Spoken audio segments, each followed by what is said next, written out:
Hi, I'm the Moorlander and this is Moorlander EDC. Today we're going to be having a look at the three-layer system. Now the three-layer system has generally been around for centuries, probably even longer than that. It's a system that is used to make sure that certainly in colder and wetter conditions, that it will keep you warm and it will also keep you dry as well. Now, on a recent piece of content, I looked at the Helicon Tex Yukon jacket, and it added a strange kind of quandary into my head, because for me, the three-layer system I've always had as three individual layers. But it kind of made me appreciate more so that there are a lot of other jackets that are out there that the two outer layers, it can replace those two. So I thought what we'd have a look at today is we'd have a look at one, how the three-layer system works, a bit of advice from me on how you can make it work for you, and then three, kind of, you know, what are the difference in those three-layer systems, and again, how you can build one that will suit you. Now before we start, hopefully this isn't going to be too controversial a piece of content. However, more so on this, there may be more people with different opinions that no, it has to be X, Y, and Z. You can't skip out this section, or you can't do this. The truth of the matter is, if it works for you, then it works for you. One man may find their system works better, but they live in a completely different climate, and this person thinks that their system works better. They work in a similar climate, but they just use it completely different. The beauty of the three-layer system is the fact that it is so kind of malleable in the fact that you can make it and you can tailor it to work for you. So that's kind of the starting premise of this. Now the three-layer system, as you can probably gather from the name, is a system with three layers. Generally, it will always start with your base layer. Now for me today, this is a three-layer system that I currently have on. There are three layers to this. For me today, I'm just wearing a cotton t-shirt. Generally, the rule of thumb with your base layer is, if it is that you're going to be, you're after comfort and warmth, then go for man-made materials. Cotton's good, and wool, well actually wool is better. That's because you're going to be around all day, maybe you're out hunting, maybe you're going on a walk, but you know, it's not a particularly strenuous walk. You're not going to be sweating a lot. Or it could simply be that you're in the stand, you're watching some football, you're watching the rugby, and you just want to stay comfortable and you want to stay warm. Now, I do mention cotton. Wool is the better of the two materials, mainly because if you do start to sweat, cotton will, it will stay wet, but when it's wet, you'll lose all kind of thermal properties from it. Whereas with wool's an amazing natural material, and even when wet, wool will still keep you warm. So that's if you're kind of going to be stationary and you're after comfort all day.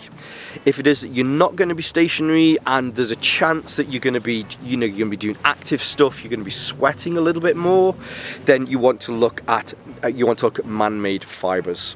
The difference with man-made fibers is that they add a little bit more kind of comfort whilst they're wet, but two, the main thing is that they will wick away the moisture away from your skin, and they tend to dry a lot faster than some natural materials like wool. Wool does take a while to dry, especially if you have it on underneath, and it will hold that moisture, whereas man-made materials will then wick that away.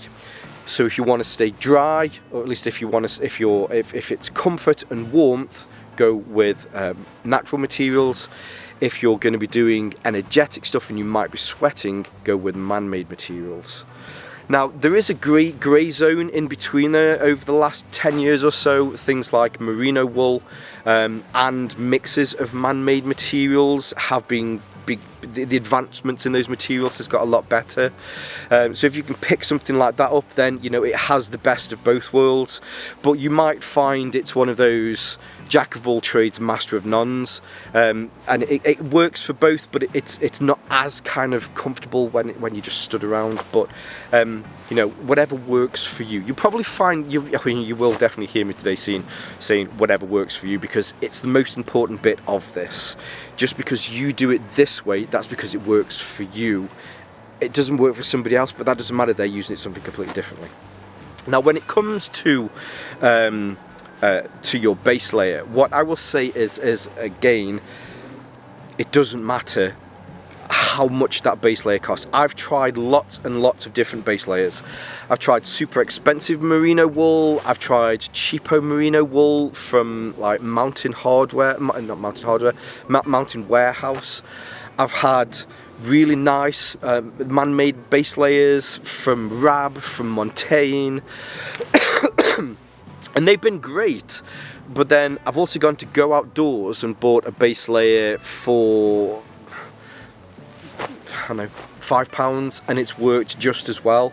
Again, if you've got the cash and you want to kind of splurge out on it, that's great. But generally what I've found is there's very little difference between them all. One will go, oh no, this material does this, and this material does this, and it's absolutely amazing, and this works, and this works. And then you get one that's half the price, and it does pretty much exactly the same. A lot of it's all down to marketing. Again, whatever works for you is whatever works for you when it comes to your base layer. Now, when it comes to your mid layer, the mid layer is your insulation. The way that I see it is your base layer is what protects you and your skin. The mid layer is what insulates you, and then the outer layer, or the outer shell, is then what protects the whole system underneath. And this can be pretty much anything. Again, so at the moment I have my gilet on. Gilets are incredibly good for me, especially as a mid layer, mainly because I blow hot a lot of the time anyway. I'm a very warm-blooded person. It's all about keeping that internal core temperature warm. Many of you may know anything about hypothermia. Hypothermia kicks in when your body's core temperature drops to a certain level, and then what your body naturally does is it brings in all of the blood from your limbs to help to protect your vital organs. So just being able to protect your vital organs with a gilet like this is great. I don't necessarily have to worry about my arms being cold, mainly because the outer layer, or the outer shell, will kind of protect me from that, but the heat that I get on my core will certainly help. It doesn't necessarily have to be something kind of really nice and technical like this. This is, I forget what this is called. Is this the Mantra? I think this is the Manta gilet from, does it say in here? It probably does. Anyway, I'll leave a link below, but this is the Manta, whatever gilet this is from Through Night, and these are really nice. If you catch Through Night on one of their sales, highly recommend picking one of these up. But what I've been using for a real long time is this. So this is the Wolfhound hoodie from Helicon Tex. This is great mainly because I can wear this without an outer layer. If it is that I just need to keep myself nice and warm, then I can put this on. If it is that I'm going out and I'm doing something that I need to protect this, then that is when I will grab my smock. So this smock, this is from Verstelecker. This is their Sama Recon smock. And wearing these together, or instantly I can feel the heat now, it's a really good combination. What you'll find is a lot of these kind of military style smocks or outdoor smocks work incredibly well with this. But this internal layer is now heating my body, and this outer layer is, one, helping to keep the elements away from that, and two, it's producing something or at least something on the outside that's a little bit tougher to make sure that what's underneath here is protected. Now for the outer layer, as I mentioned before, so your base layer is to protect your skin, the mid layer is to create that heat, and the outer layer is to protect everything else that's underneath it. So what you'll generally find with the outer layer is that these tend to be heavier, thicker, more robust, I was trying to think of the word then, robust garments.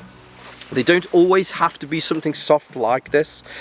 So this has some level of water resistance. However, what you'll tend to find a lot of the time is that people will often opt for a hard shell on the outside. So it could be that you're after something that just protects you from the element. Cracking example for this would be something like this. This is the stowaway jacket from Arctis, which can fit underneath here, or at least can fit over the top perfectly.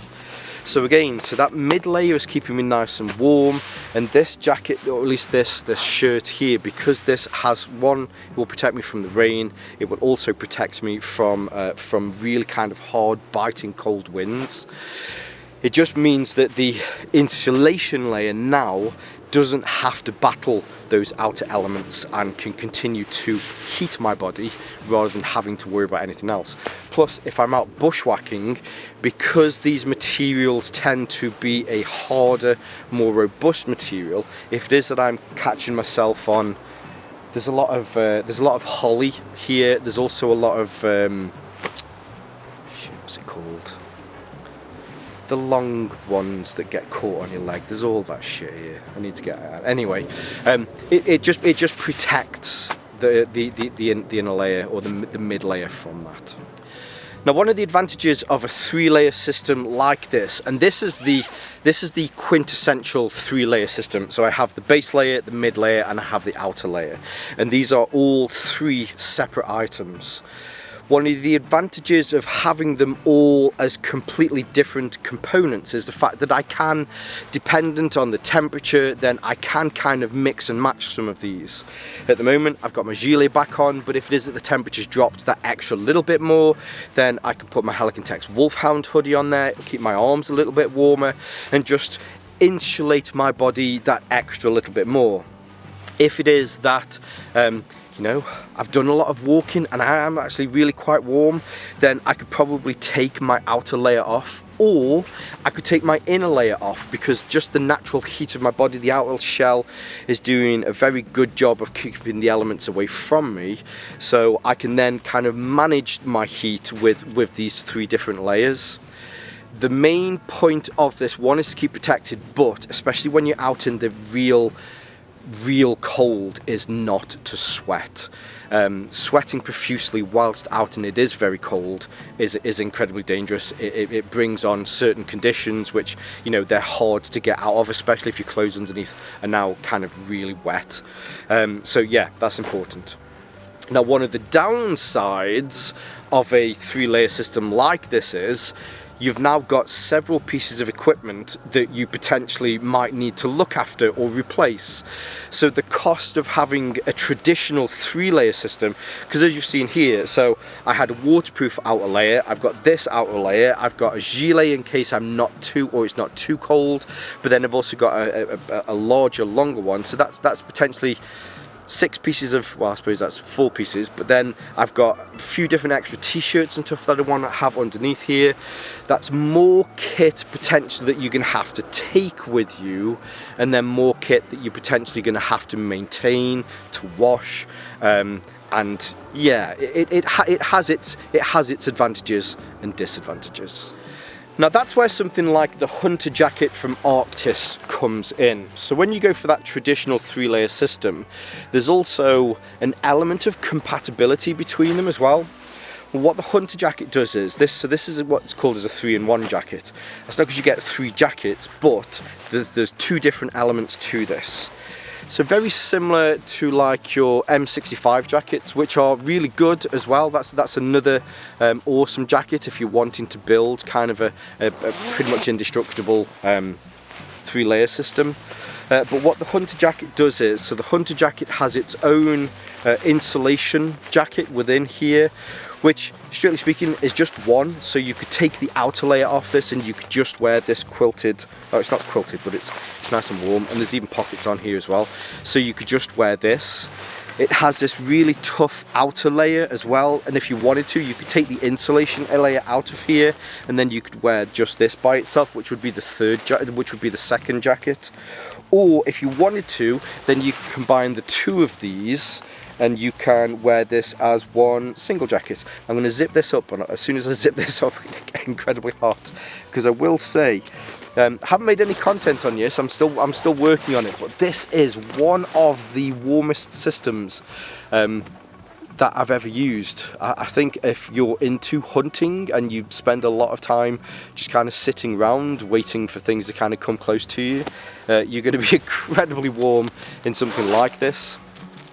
Now, the beauty of a system like this comes down to the fact that it's a one and done kind of thing. You buy it, it's all set up, and you can make sure you are you don't have to worry about the fact, because sometimes what you'll find is that one jacket, the sleeves might be ever so longer than the insulation jacket underneath, or what happens a lot of the time is the insulation jacket underneath, the sleeves are generally a little bit shorter. So you're always kind of fighting to try and work out where things are, and then when you take it off, then you've kind of got that one underneath and the one on the top, and you might want to take them off together. Whereas with 3-in-1 style jackets like this, these are made in such a way that the cuffs on the inside, so this will come off. If I just take this off now, then it just comes off as one jacket. You get the benefits of a traditional 3-layer system, because you can take one off, but really it's just that one-stop shop that you go to a company like Arctis and you go, right, okay, this is exactly what I need. What the Hunter jacket does is actually marries together the properties that we'd seen on purchasing these separately, and there's quite a few companies that make 3-in-1 jackets. I know I've mentioned this before, or at least I just did, but definitely check out Helican Tech's and their M65 jacket. It's another great example of that. But you still might find, so pros and cons with this. Well, pros, it's a one-stop shop. You go, you buy, you know that it works. If you want to take the internal the insulation layer out, then you certainly can do, and then you've just got a nice, you've got that protection from the outer layer. If it is that you don't need the outer layer, then you can take this off. So it's a lot of the benefits that you'll see with the traditional layer system where you buy them separately. As far as cons, I'm trying to think. The cons are very similar. You might find that you still need an additional item, and that might be something like you just might need a gilet or something. It's not too cold, so you want to just have something a little bit underneath. Or, well, actually this does it incredibly well in the wet, so you wouldn't need to worry about like a hard shell outer layer with something like this. But the beauty of it is, as I mentioned before, it's just that one-stop shop. You go, you get it, and it does pretty much everything. Now the last one combines all of that, and this is, I suppose this is the ultimate one-stop shop. So Helican Techs have their Wolfhound hoodie, and they have their SAS smock. This isn't the SAS smock, but for all intents and purposes, let's pretend that it is for now. So you put this underneath, and then you have this over the top, and then you've got two pieces of gear that will work for you. But people were talking, and I'd seen a lot in the comments, and weirdly, when this came out, I'd had people asking me about the Wolfhound hoodie and how tough the outer material was on it. Now, you know, it's very tough. But again, if you're out, you're doing some bushwhacking, that sort of stuff, then it's not as tough as it possibly could be. So Helican Techs decided to pretty much take their SAS smock and their Wolfhound hoodie and combine those together, and this is what you get. So this is the Yukon jacket, or the Yukon winter jacket. Now, as far as a 3-layer system is concerned, what this does is it combines the mid layer and the outer layer. So you've got that warmth and insulation married with the outer layer to make sure that it's tough and it's durable. Now you can probably imagine that this will still have similar pros and cons. So the pros with this is it's just one, it's great. And for a lot of people, they'll kind of look at this and go, well, if it's too cold, I want to put something else on. And you can just put another jumper underneath. Or people will look at this and go, well, if it's too warm, then how do I cool myself down? So it's got armpit vents, there's quite a few other things, but that then comes into, well, I suppose the cons with this. It's not as versatile as some of the other systems, because with the traditional kind of 3-layer system, the mid layer and the outer layer, if you've got several of each, you can tailor each for whatever day it is, for whatever season that it is, and you'll just be able to make it work. Whereas with, and let's not beat around the bush, it's a coat. This is what a coat does. Coats were invented because it takes the mid layer and the outer layer and then just puts it into one garment, and that's that's the beauty of this, because it all just works. Whereas the downside may be that it doesn't have the versatility of some of the others. But then on the flip side, you've just got one jacket, pick it up, right, I'm off to watch the football, I'm off to watch the rugby, brilliant, okay, you grab your jacket, you're off, and you know, you're done. Whereas with maybe some of the others, then you're trying to find, oh damn it, where did I put that, where did I put this, oh that's still back in my bag. There's pros and cons with each of these. Now in an ideal world, you'd probably have a mix of a few. I've generally had that in the past. If you're watching this, you're probably wondering, well, what is the point of this? The point is, which is the point that I keep getting hopefully back to, is that it's all about what works for you. It's great to have a coat like this, that when I'm going to work in the morning, I just put this on, I do my daily commute, and you know, I'm done. It's great. It's one jacket, I put it on, it does exactly what it needs to do. But then if I'm out walking, then I'll use maybe more of a traditional layer system, where I'll have my gilet, I'll have my outer layer, and then I probably will also take my Wolfhound with me as well, because it packs down really small. And then I can build that and I can tailor that, because in the morning I might not be walking up anything particularly steep, but then in the afternoon I am, so I might take one of those layers or replace one of those layers. Again, the original point for this was to help to give you a little bit more information, more advice on the different types of 3-layer systems, but also two, if you're already using a 3-layer system and it works for you, then that's good. Because most 3-layer systems, especially if you're going down the traditional route, there is a little bit of trial and error.